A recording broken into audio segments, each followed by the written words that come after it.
So today I'm at the Edelong Wharf, about to get on the ferry, and this is the painting that I just couldn't resolve. I gave myself 3 hours and it blew out and I was just so unhappy with it.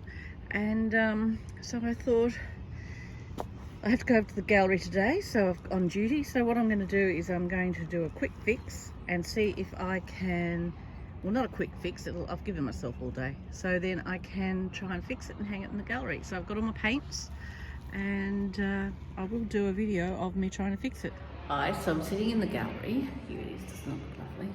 And I've been working on my painting and I couldn't really talk about it because I've got people outside and they think I've actually gone mad. So I thought I'd show you what I've done. Now you might think that it looks worse, but I'm thinking it looks a lot better. Okay, so how did I get to this point? It was so crap. And when things are crap like that, you go back to basics. I'd rushed it and I wanted it just quickly, in so which case I didn't give it any thought and all that, so got a bit bloody close. Okay, shit, okay, hang on. Is that better? No, not really. Okay, so what I did is I got a painting that I've already done, and it is one I was really happy with. So I got the shapes, and so what happens is when you're doing trees, you go, oh, there's the trees, and there's the leaves, and there's the water, and there's the this and that. Okay, so what I find, oh, there's another one of mine. I was going to fix that today. But it's oil paint, a bit harder. Don't get bogged down in there's the leaves and there's the branches and there's the twigs, and I rushed into that, you know, I did the lines and I did that shapes. So that's why I do my drawings, that's why I do my sketches, and then I look at all my old paintings where I've dribbled paint and everything, and then I get the shapes and I just use the shapes, not thinking, because if it's drawn in a landscape, it is actually then going to be transposed into a landscape. So get the shapes. And I did limited palette, so I'll show you my limited palette. Getting down to basics, when everything goes to shit in a basket, I got my Australian Sienna, Payne's Grey, the basics, right? Can't go wrong, and yellow ochre, and a lot of white, okay? So what I do is I just basically create that, and I blocked out a lot of line and a lot of twee stuff and everything. And the thing about acrylic, they go so bloody flat, but I'm going to, and I have to actually, I want it to dry quickly because I'm going to put a varnish over the top. So I think it looks better, you may not think it looks better, but I have dry brushed over sections, right? So that gives that really nice effect. So that's why you can't stuff it up. If you actually worry about like all that little bit there that I didn't like, I just dry brushed over it, and now it's a lot more interesting. You should have at least 3 or 4 layers of different effects and different technique, different line, colour, whatever, and then come in with, to just fix it up, just come in with your limited palette and find the shapes. So I had rushed it, I'm happy with this, it's a lot better.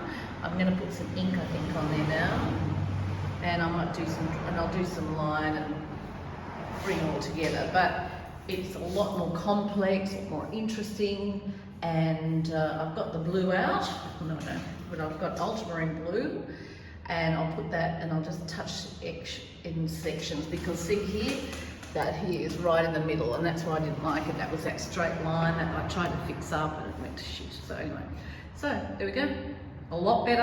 I'll show you the next stage. Okay, thank you Karen for videoing me. Okay, so it looks a little bit different from when I said last time, and a little bit different from when I arrived this morning. So what I've done is I've blocked out all the crappy stuff, put in all the new stuff, limited palette as I said, and I've just added an ultramarine blue. So the ultramarine blue means that the green, it becomes a different green than when you're using the Payne's Grey, and then you've got this, it's still a limited palette, but the added blue. So you can put lots of white, bits of grey with the ultramarine blue, and you've got a more interesting piece. So now I'm happy with this. I don't want it to be too messy. I want it to be still a flat background. A little bit of the light green coming through from before. I changed that straight line, which I knew was bad, and I've taken it up so that so it's not in the middle. And I have just scratched back. You don't want to do it all dry brushing, so you need some solid paint and then scratch back. So that's what this is. So it adds a variety. So yep, pretty much done. Happy with it. Frame it. I'll put a varnish on it and hopefully flog it off.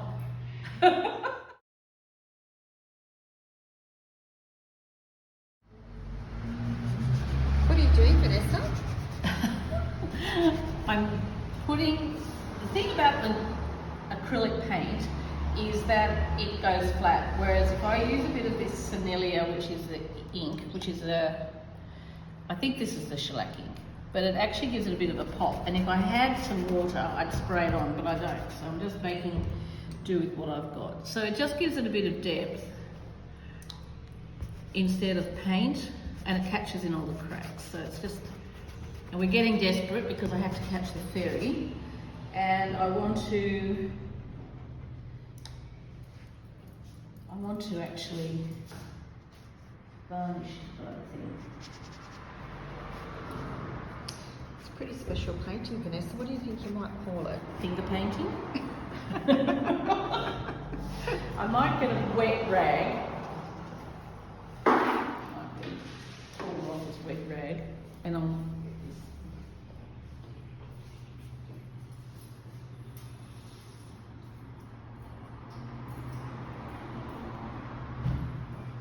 now you can spray it, but I'll just get rid of it like this.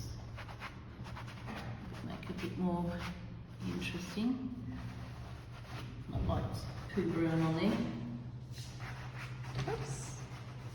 And then will you varnish it? Yeah.